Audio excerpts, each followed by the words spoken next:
Ladies and gentlemen, pool fans and friends, welcome to the 6th Annual Derby City Classic One Pocket Championship. My name is Mark Wilson, and alongside me to help make the call will be the voice of pool, Scott Smith, Tournament Director. Scott will be joining us in just a minute. This is a Billiard Club Network broadcast as well as an AccuStats video production. Right now we're going to witness the lag of Corey Deuel and Shawn Putnam, the two contestants today in the One Pocket event. Racking the balls will be Carmine Sardo of the Sardo rack. This will be a race to 3. Shawn Putnam is undefeated. Corey Deuel has one loss.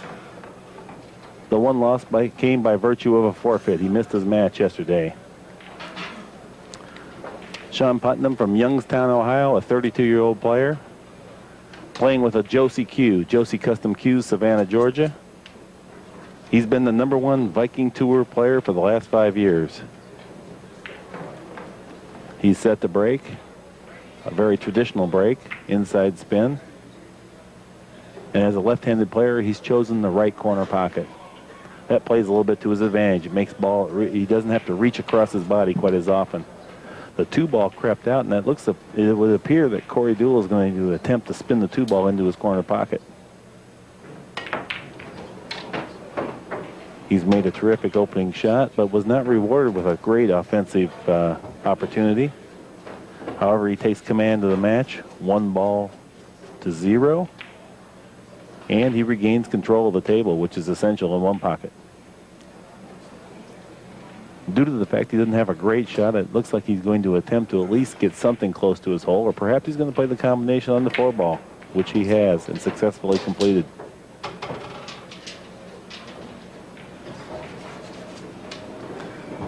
The way the distribution of the balls lays now, there's a very good possibility we're going to see a run of 8 balls. Corey's been playing extremely well. He won the Derby City ring game, the inaugural event.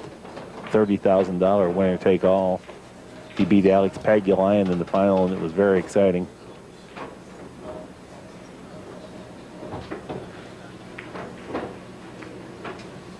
Very good use of speed. He had to manipulate between the 13-ball and the 7, and he's picked up position. That was perhaps the last key shot of the match.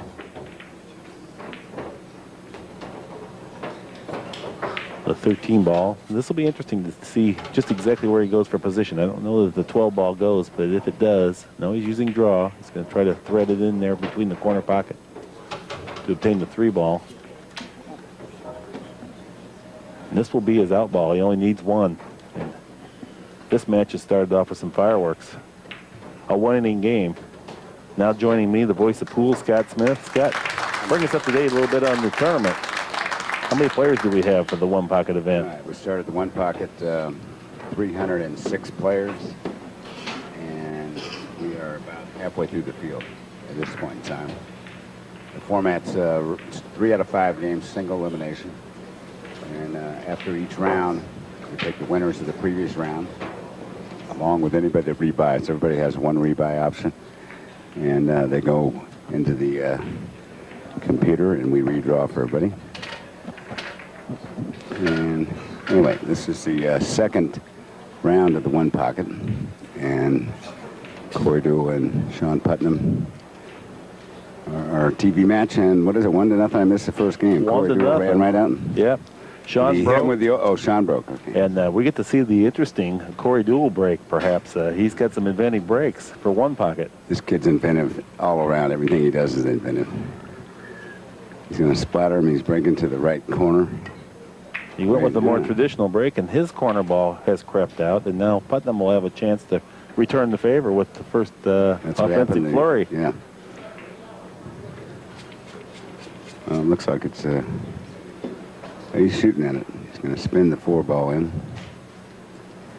Cue-ball's going to crash into the 3. He's pocketed the 2. Nice shot. That's the best case scenario right there, even though he gave up a ball to his opponent to get that out of that corner pocket. Well, the ball went in the corner, too, up at the other end of the table, so that'll come up after his inning. Are we live on the internet? We are live on the internet. Hello out there, everybody. Billiard Club Network. Sweet. Anyway, you're in for a treat. These are two great players.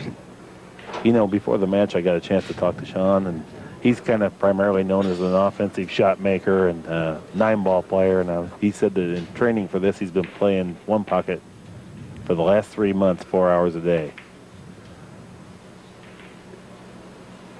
Shawn Putnam's one of the hardest working guys in the business, no doubt about it. He's very dedicated. He's a professional athlete, and he works hard. That gives you a clue right there if he said he's practicing one pocket 4 hours a day, so he's got to be playing a little bit of the other games too.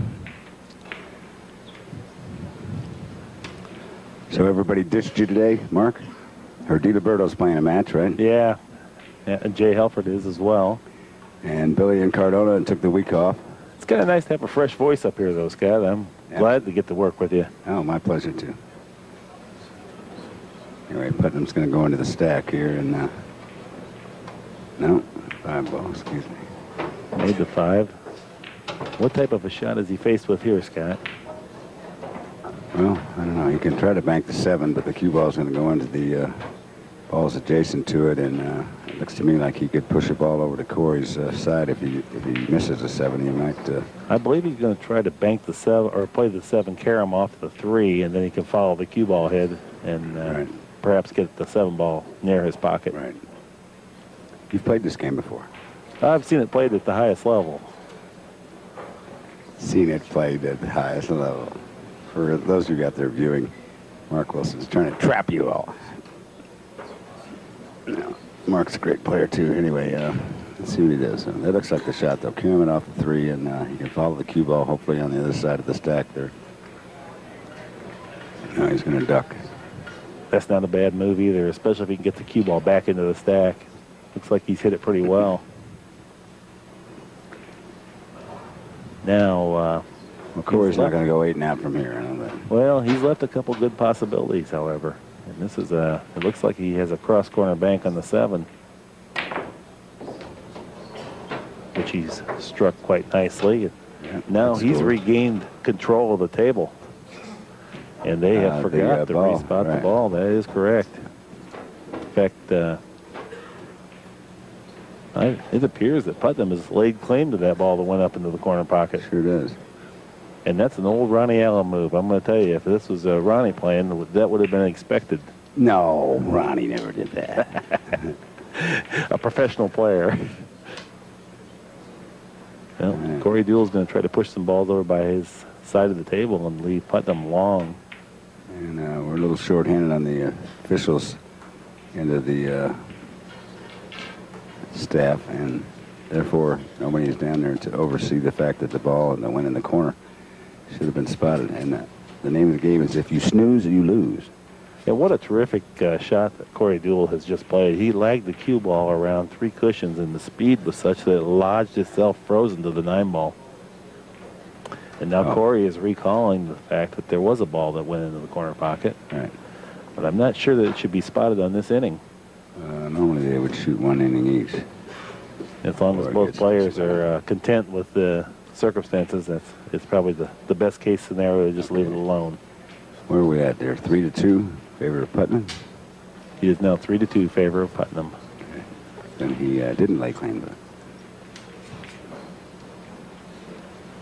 You know, in the heat of battle, it's easy to have an oversight and just to assume that you've pocketed the ball. Last year in the 9-ball division, Suke was playing that boy from New Orleans, and near the end of the tournament, and the 9-ball got racked inadvertently on the wing, and both players snoozed it when they racked it and when they broke it. Anyway, we were able to catch it, and they replayed the game. But you're right, Corey Deuel put Shawn Putnam in a tough spot here.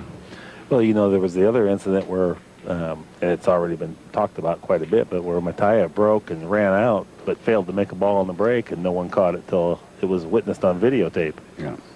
Putnam took an intentional scratch there, and he's going to spot his penalty. And the second game is tied at 2 balls apiece. Corey Deuel leads the match 1-0. We've had an awfully lot of terrific matches on this table this week, and despite the fact that you put the best players back here, They don't always produce the most exciting matches, but we've been privy to just an abundance of great pool. It's not going to end until Saturday night. We're here through Saturday, and this is the 5th day of 9 days. And we've run through a lot of matches thus far. 404 players entered the banks, and once again, 306 or 7 started the one pocket, and we haven't closed out the 9-ball till tomorrow morning, so no telling what's going to happen with that. So, for those of you that are staying tuned on www.billiardclub.net, you're going to get action nonstop for the rest of the week, because we're going to be starting early in the morning and playing late at night the way it's looking. You know, we'd be remiss if we didn't mention the crew here with AccuStats, the production crew. We have Julian on the boom camera, and Dean, Ron Dino's on the wing, and Buster on the other wing, and Merlin the magician on the mixer. And Pat took a couple days off, I heard. He had some family situation he had to resolve, and he's due back tomorrow. But they are we allowed to say that Pat Fleming's playing hooky?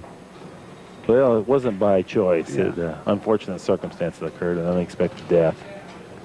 We certainly. But, the beauty of having a business and having good people in your camp is that you can delegate authority to them, and Pat's let these guys take over, and they're doing a great job. He's assembled a great team, and our condolences go out to Pat and his family. Okay, Deuel. He's got the edge here with the ball position. He's going to be able to bank something either into the stack and move the cue ball to the other end of the table, or perhaps even send the 9-ball directly towards his pocket. Doesn't appear that it will bank, but he could certainly get it close to his pocket. It looks like the 13 might be blocking the alley there to go. Right. But if he gets the ball near his pocket, he will force Putnam to deal with that directly as opposed to he's coming up play with an offensive creative. shot. I don't think he's shooting it tonight. This is a power shot. And he's committed the foul, hasn't he, Scott? A foul. Knocking an object ball off the table is a foul. It's going to cost him 1 game. 1 ball. 1 ball penalty, yeah.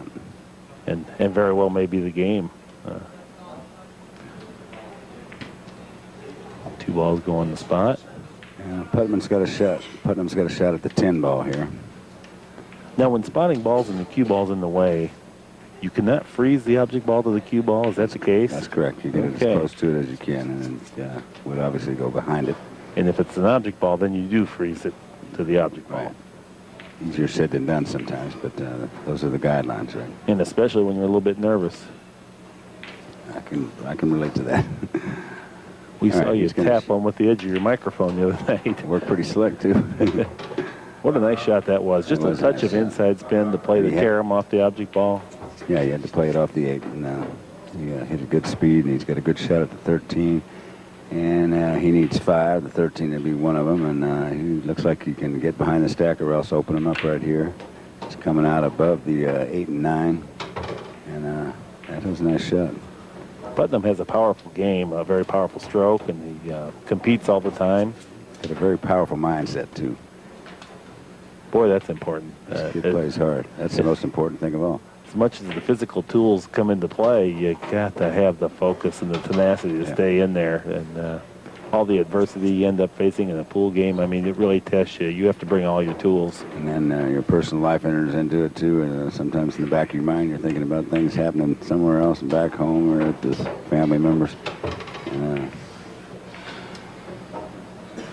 The balls have gotten away from him just a little bit.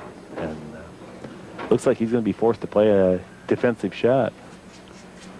Well, Corey's got the 11 ball sitting by his corner pocket there, and Shawn's considering jumping over that ball and making the 15. Yeah, he's sponsored by Bungee Jump Cue, so we might get to see the Bungee Cue come out. Shawn Putnam, I think by most experts, is considered to be, if not the best jump guy in the game. He's right up there, top 2 or 3. And he's checking his balls. He's on 6. He needs 2. He's on 7. All those years? No, you're correct. I stand 6 correct. to 1. 6 to 1. Yeah. And that's why he's not too concerned with the 11 sitting in front of Corey's or close to Corey's pocket, because he's needs to score 2 more balls to tie the match at 1 to 1, and he can jump this ball, make the 15, and I believe he He'll be able to. The cue ball is going to hit the side rail, and he might be able to get a shot at the subsequent ball here. So he's and this is not playing just pretty aggressive here. Yeah. well, this is just not a tribute to commercialism with the bungee jump endorsement. I think he really needs to make this ball. Well, he was gambling on that shot, and that's going to cost him. That's going to cost him big time. That might have been just a hair too aggressive. Especially, he could have protected the lead with a little bit more judicious shot selection. Yeah, it's definitely old school stuff. And anytime you get a big lead like that, 6-1, you're absolutely right. You got to start knocking balls to the other end of the table. That's a very good point. Yeah, move balls to the time. Now, there was an inventive little shot, or creative. He didn't have much of an angle, so he created an angle by going rail first. And Corey has all the weapons. And now he's going to come on this side of the stack, and he's playing for 5 balls, it looks like, Mark. He's got a shot at the 3. That's the combination down. He's going to shoot the 7 first. And if he picks up the right angle on the 3, he can move the 14 when he pockets the 3. Okay, that's what I was curious. He was going to go all the way up there and have a shot in the 4, and he hit that smooth. Corey Deuel is smooth. There's no doubt about it. And a very smart shot. I already mentioned that he won the ring game, the $30,000 inaugural winner-take-all ring game, right. And that was really some kind of shooting in that. He barely beat Alex. Alex Pagulayan had a chance to win the whole thing with the shot on the 5 ball. That's the 5, yeah. But, you know, the beauty of all these guys at the higher echelon of our game, you know, they know things like that are going to happen. And Alex is, it's 2 days later, and he's already dealt with it, and he's not worried about it. Well, he'd already dealt with it the next night when he played in the next ring game. Yeah. Corey was a little concerned with where the balls were going to go. What a terrific carom shot that was. And he's going out, it looks like. Yeah. What's he need? Both of them? He needs 2 balls, I believe. Putnam only has 6. 3, 6. Well, you can get the 14-11 right here. He may have miscalculated if he's taken this much time. Or I may have miscalculated, which has happened. Well, let's see. We'll find out here in a minute. I can't see the ball tray that well, but he's going to play position on the last shot. You might have been right. Putnam may have been on 7. What a shot that was, too. Tremendous shot. And at the very least, this ball will be hanging in his pocket when he's done, if it doesn't go in. And he's going to take a 2-0 lead in this match. Nice shot. Nice grab. Nice shot. And that's a pretty big advantage because he's already broke serve. And when we say break serve, we're talking about the break and the power of the break. Yeah, the break is an advantage. 1 to 2 balls normally every game. And he just broke service, as you said. And he'll be coming into the 3rd game leading 2-0 and breaking, Mark. So he's definitely in the driver's seat. But boy, I'll tell you, the evolution of the diamond tables that these guys are playing on has really been something.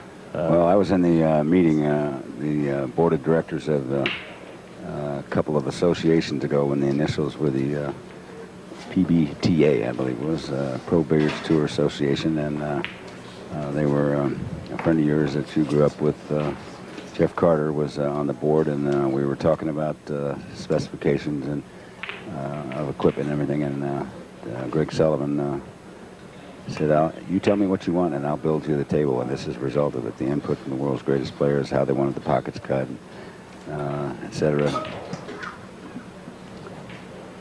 I think we're going to see another shot of the last position play on the previous 8-and-out run from Corey Deuel in game number 2. And that will be a 4-cushion draw shot. It's really amazing. I think we're going to get a chance to see it right now, Mark. Here's the shot. Low left English. 1, 2, 3. Dropping right down behind. And voila. Stop. Nice shot, Corey Deuel. Almost as good as you would have placed it there if you had ball in hand. Okay, so Corey Deuel broke this game. They didn't switch pockets, did they? Well, it was Putnam's break. No, Putnam broke. Yeah, that's why Corey has a pretty distinct advantage in this match. He's already broke serve once. So He's leading 2-0 in this race to 3. What a nice shot that was. That was. Didn't look like much, but to hit that with that much backspin to stop the cue ball, yet get that much energy on the object ball to get it across there. Yeah, he laid up the 14 in front of his pocket and left Shawn Putnam without an offensive shot. So Putnam has to protect himself from giving up something on the 14, which is going to be not so easy to do. Looks like he's going to bank the 11 ball and stop the cue ball right there. Similar. Just try to wedge it in there. Just taking it out of there. And that may not have been as productive of a shot as what he really needed to come up with. So he's going to power into these and move the 2 ball down to the 14. 2 didn't go that way, but anyway, he makes sure that Shawn doesn't have a shot at his hole by drawing the cue ball and putting it right back against the 4. I think Shawn can see the 14 to take it out, though, or move it. Right now, Corey's displaying a multitude of strokes. So you saw a center ball stun stop. In the shot before, you saw a maximum low stop shot. Yeah. And these are all tools that the but I've never heard professional player, well, the professional player needs to use in this game. You have to have all these weapons. And when you witness them executed, they don't look like much. But the little nuances and the detail that goes into executing that stroke is that's the thing that sets a professional player apart from the amateur player. Okay. Well, Shawn made a great return shot, and Corey's really going to have to be cautious with what he does here. And that was very nice. He just very nice sure shot. That he got the cue ball into a spot that Shawn has no shot, and he actually protected the 14 ball at the same time. So 2 ball comes up. Shawn Putnam's shot. We're in game number 3, and the score is Corey Deuel 2, Putnam 0. The quality of the execution on that, he made that look very easy, but to stun and move the cue ball between those balls at that speed. Yeah, great shot. You better be playing about 6 hours a day to get the familiarity up with it, moving your cue. Well, at this Derby City Classic, everybody's getting an opportunity to play quite a bit. It's 9 days, and it's a nice shot, too. He laid the cue ball back on the other side, and the 10 ball is protected. You can't take that out directly anyway. I'm going to tell you, that was a terrific retaliation shot, and Shawn Putnam has retained the upper hand. Well, Corey was trying to get around the 10 there after hitting the 4 ball first. He's moved the 10 right into the jaws of Shawn Putnam's pocket, and Shawn gets the first turnover here in game number 3. He's got a shot to score here. He's just got to not simply, but he's got to get the cue ball back around behind the other balls there. Well, Corey made a terrific return volley, but Shawn earned that opportunity. Yeah, Shawn created that situation, and he leads 1-0 in game number 3. And he's definitely got a shot at the 13. I don't think he can see the 6. The 13's a good place to continue on this run with. Especially given that the 7 and the 15 lay very pocketable for his next shots. Ooh, nice shot. Drew into the 5, and the 5, by hitting the 5, the cue ball was held up close proximity to the 7. I think he's going to shoot the 7 and slide over for the 6.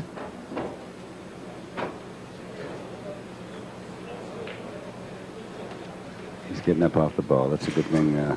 Young and up-and-coming players ought to remember is if you have any doubt in the shot you're going to execute, you might want to get up off the shot and reevaluate it. So Shawn's, especially trailing 2-0, he didn't want to make any more mistakes. Your shot selection is what he would like to do, but I don't think it's really laying conducive to draw it enough. It's a pretty thin hit on the 7, so I think he may have to go with the 15 and maybe get up table for the 9. Well, he wants to play that. And he's looking that way. So now he's going to follow it rather than draw it and come up for the 15. Okay, yeah, you're right. That's probably the best decision right there. Yeah, now he can get on the 6 from there, it looks like. Those subtle little angle changes, a half an inch means a whole heck of a lot, and sometimes it's awfully hard to determine from here. Like you said, a game of half inch. 15 in the corner, and he slides over and doesn't quite get there. He actually hit the 6, and he didn't have a shot in the 6, does he? He lost his feel a little bit. He kind of decelerated through that stroke and did not retain enough backspin to arc over there behind the 6. So now he's bound up a little bit. It looks like he can bank into the 14 and bring it over in this direction. Is he going to bank it into the 6? Yeah, he'll have to bank it into the 6. It doesn't go clear. And it's a little bit too far away, I think, to to bank it just by his pocket, drawing the cue ball back onto the 6. It doesn't really lay proper for that. So I think he should probably stun bank the 14 into the 6 and just drag the cue ball up near the 11. It'd be nice if we can do that. The stun bank. Stun bank. He's forced to deal with the Mark 14. Wilson's Oh, he could do that shot. Okay, well, he was able to draw the cue ball underneath onto the back rail and use the 6 as a blocker ball. and that's the most valuable taking shot. lessons from you, Mark. Because some of these things you were talking about doing, I'm still in the first grade. Anyway, Shawn put the 14 on his side of the table and left Corey behind the 6. So Shawn's left the table, but he still retains control of it. He's forcing Corey to deal with him rather than Corey can deal with his pocket. That's what one pocket's all about, is trying to advance balls towards your pocket and not leave your opponent a shot, and Shawn's done that very well. And Corey tries a trick shot on the 6, and he's given up another shot, and Shawn created that as well. Once again, he's earned his way here. So he's got a chance to get on the board and shrink the lead to just one game. Yeah, Shawn's winning this game not by virtue of unforced errors, but errors that he's forced. Right, absolutely. He's forced the play. He's taken the game right he to has 5 Corey. balls. He's playing for 3. He's going to lock up the 9. He's going to yank the cue ball above the stack, and he's got a shot at 3. And I think he can draw off the 2 ball. He might hit the 2 a little bit, but the cue ball is going to come up behind the 2, and he's 8 now. Or 4 now. 4 plus the 4 he's got. And we got a ball game now, folks. 2-1. 2-1. Scott, tell us a little bit about this cue ball that appears to have acne or pimples or something. What's the deal? Well, it's a ball that's just been created for television, so those of you watching out there live on the internet or in future times on the video for AccuStats, it gives you an opportunity to see exactly what type of English has been applied to the cue ball. And it's pretty cute when you see the ball spinning, and then when it comes off the rail, how it affects the position play of the ball. And this game is all about Whitey. Don't worry about that.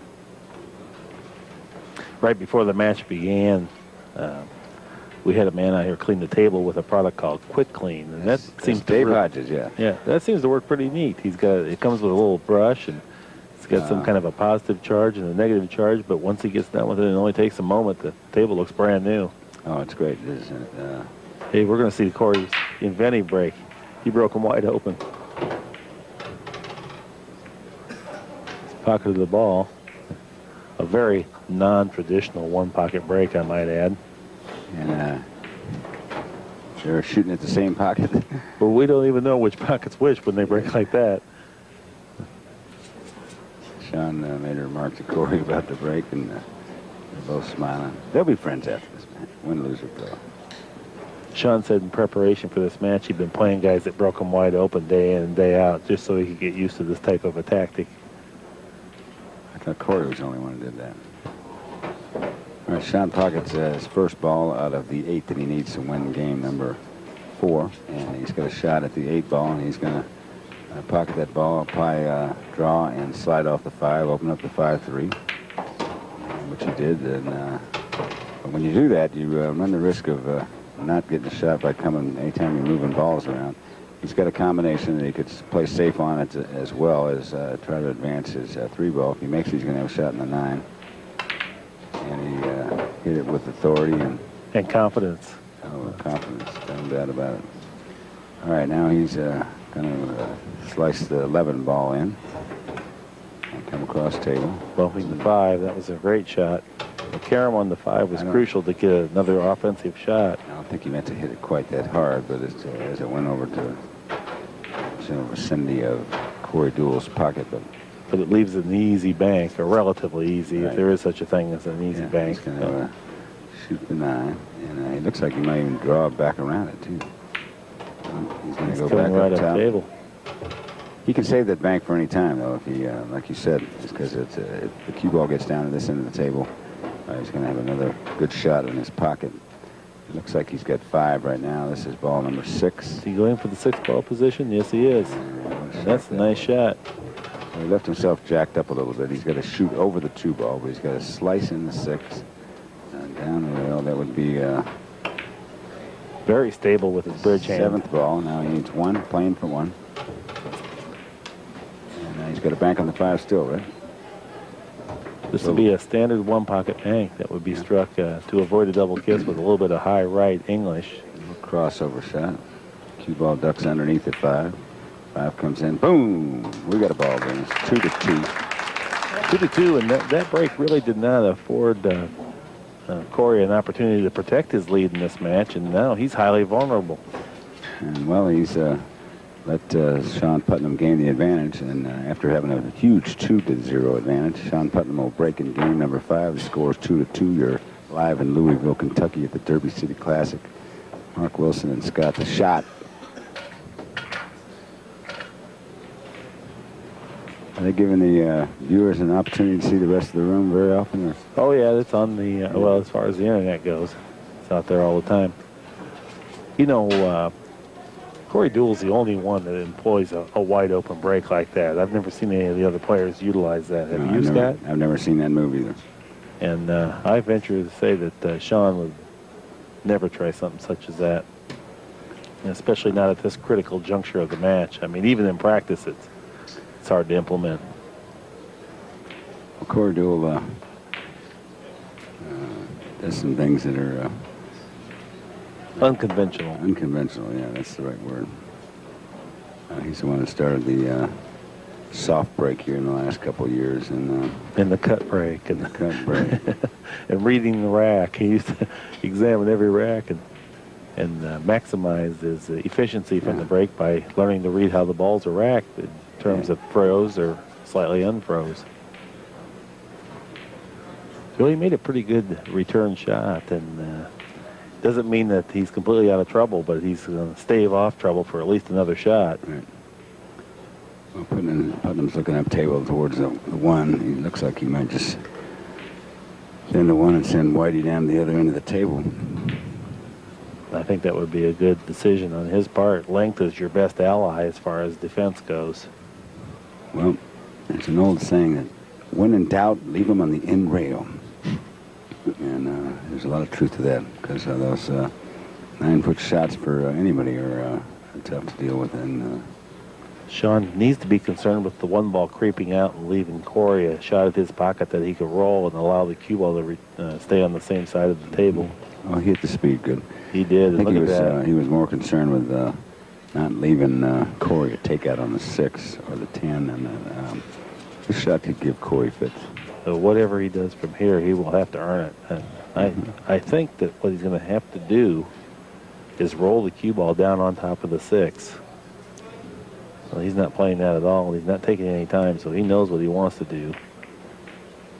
And I don't know that that's going to be all that productive, despite the fact that he will not be losing any balls on this particular inning.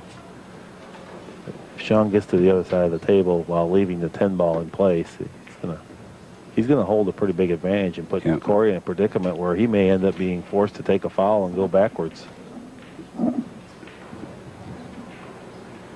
Well, Shawn's looking up table mark. I think he's going to end the 1 or the 6 and try to lay Corey up in the upper left-hand corner pocket. Now he's coming back down to this end of the table, looking around.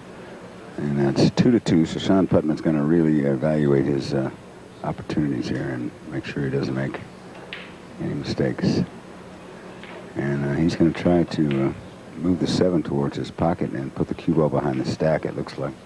I don't think that necessarily behind the stack would be the best, but if he could drag the cue ball between the 12 and the 9, that would be a highly productive shot. The problem with that shot is that when you hit at that firm speed, the 7 ball banks 2 cushions back into that area. Mm-hmm.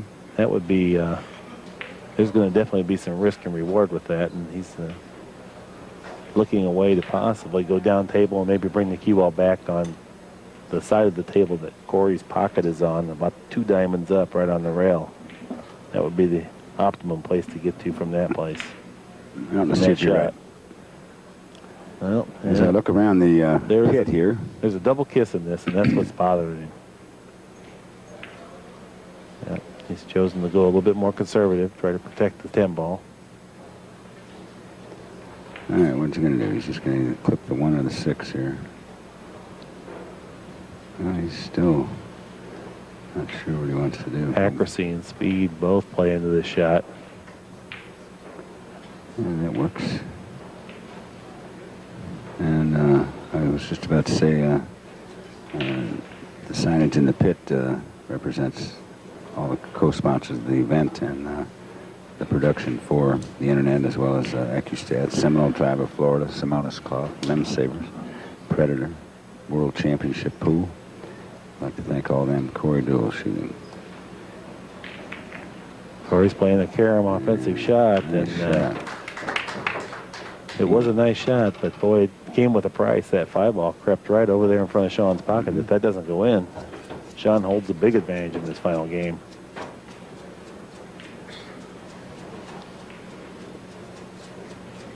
Shawn looks up at us in the booth, I think just trying to get some sympathy. Because Shawn thought the shot, the carom, was a low percentage shot. And, Yes. and Corey takes out the 5, and at the same time he insured himself, or was trying to insure himself. Well, he's not going to be happy with the result that he's left. He's got a combination. Shawn Putnam has a combination on the 6, and the 10's there. Cue ball got away from him a little bit, got above the balls, and he definitely has a shot at the 1-6.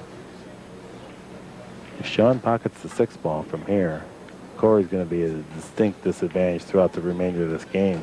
Because Shawn's going to garner up quite a few balls, and Corey will be lucky to get back to the table.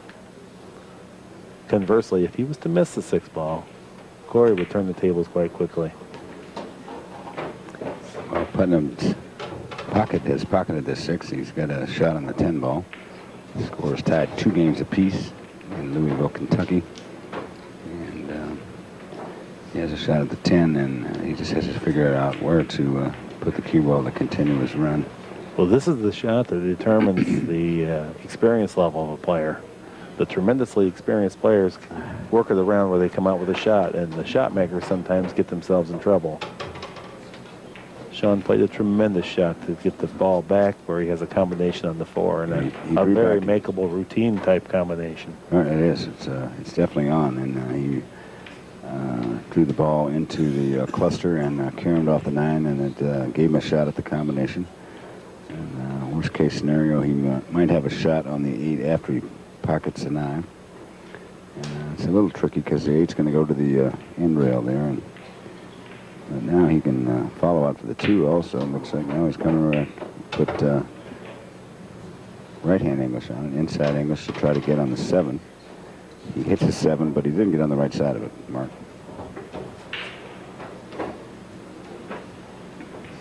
Well, like you said, Shawn Putnam displaying a kind of a workman-like attitude throughout this match, and he's remained focused, and he's earned every shot that he's obtained, and made some very good decisions along the way in obtaining those. Well, they obviously played 2 different styles in one pocket. Corey Deuel is a lot looser than Shawn does, and sometimes playing loose gets you in trouble, and patience pays off. And especially in one pocket. I think Corey's going to have to revamp some of his strategies. There's nothing wrong with being offensive, but he was leading in this match 2-0. What a shot. What a shot. Three-rail bank. And he had him safe. So. He's got some fireworks, this kid. You talk about creativity, and he's right up there with the top Filipino players in terms of that. Well, he doesn't have much. Well, I kind of like rolling up on the 5 and just moving the 12 to the cushion, and keeping the cue ball keep on. The pressure on. Keep the pressure on. Yeah, that's exactly what he did. Put the pressure back on. Moved the 12 over. Hooked him behind the 5. But now he has 3 balls, and Corey has 2.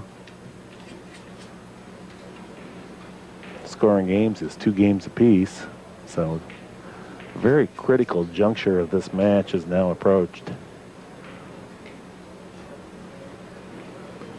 Putnam would be able to bank the 3 straight back, but that shot comes at quite a price. I don't think he can afford it.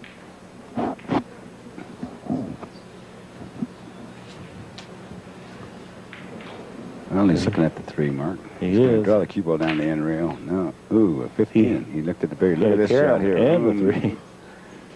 Wow. Gutsy shot there. He hit it at speed and he thought it was wired, and it wasn't. You know, from the distribution of the balls, if you were to replay that setup, I think he might have been better served to lay back one shot by taking a foul, an intentional foul, and just try to get to a little bit better offensive opportunity. Yeah, sometimes that situation is overlooked by these young players, and but worst thing you can do is give up a shot, and against a guy like Corey Deuel, and especially in a case game. And you're right, a little more patience was probably the best thing that Shawn could have done, but it's too late now. Corey opened up with an 8 and out, and then he's made a couple real creative shots. But by and large, Putnam has outplayed him in this match, and he really deserves a better fate than checking up with a loss. Wait a minute, no, there's no such thing as deserved. Anyway, it's 4-0, or 4-3, 5-3 now. I think Mr. Deuel was playing for 3 balls, and we're out of here, pal. He's got the 2 and the 9, and it's a matter of just getting back on another 3rd ball. He's going to go right to the 15 now. Great shot. And a good decision to roll down and get business taken care of down in this corner early. Corey Deuel has executed his position play quite well today, and he stayed behind the balls, and he's got another big run to go out and win this match. Come on. He's getting to display some offensive fireworks. And I'll be back on schedule. We got another round starting at 4 o'clock Eastern time, and today is Tuesday, I believe, the 20th of January 2004. And this one's in the books, Mark Wilson. And that's a terrific match. We got to see a little bit of everything there, and also there's some value to the audience out there watching, or in the future watching it, studying it for tips on playing better. We're going to be able to come back with an interview here, so hang on.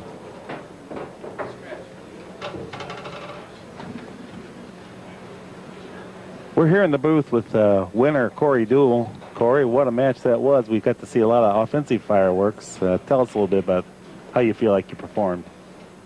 Oh, I played pretty good that match. My cue ball control was good.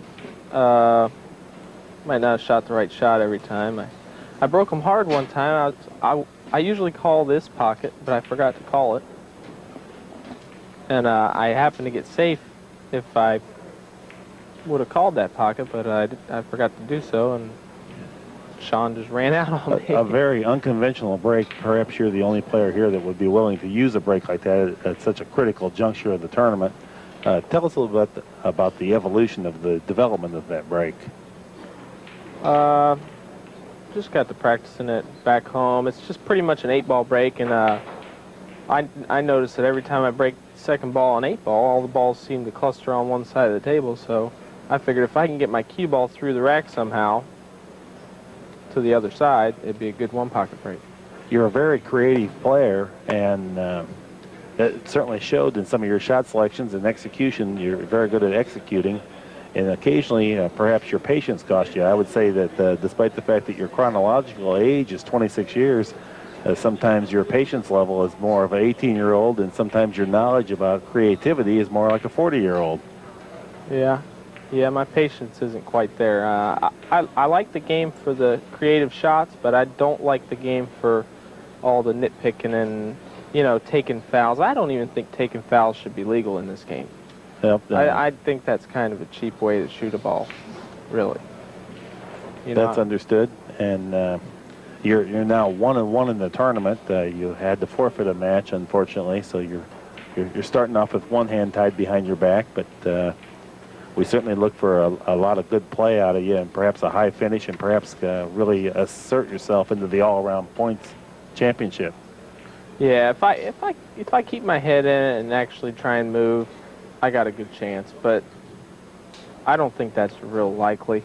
I'm probably just going to shoot from my hole. You're a shot maker, and that's your strength, and that's what gets you here. And it might win me matches, and it might lose me matches. I don't know, but I enjoy the game that way, so that's the way I'm going to do it.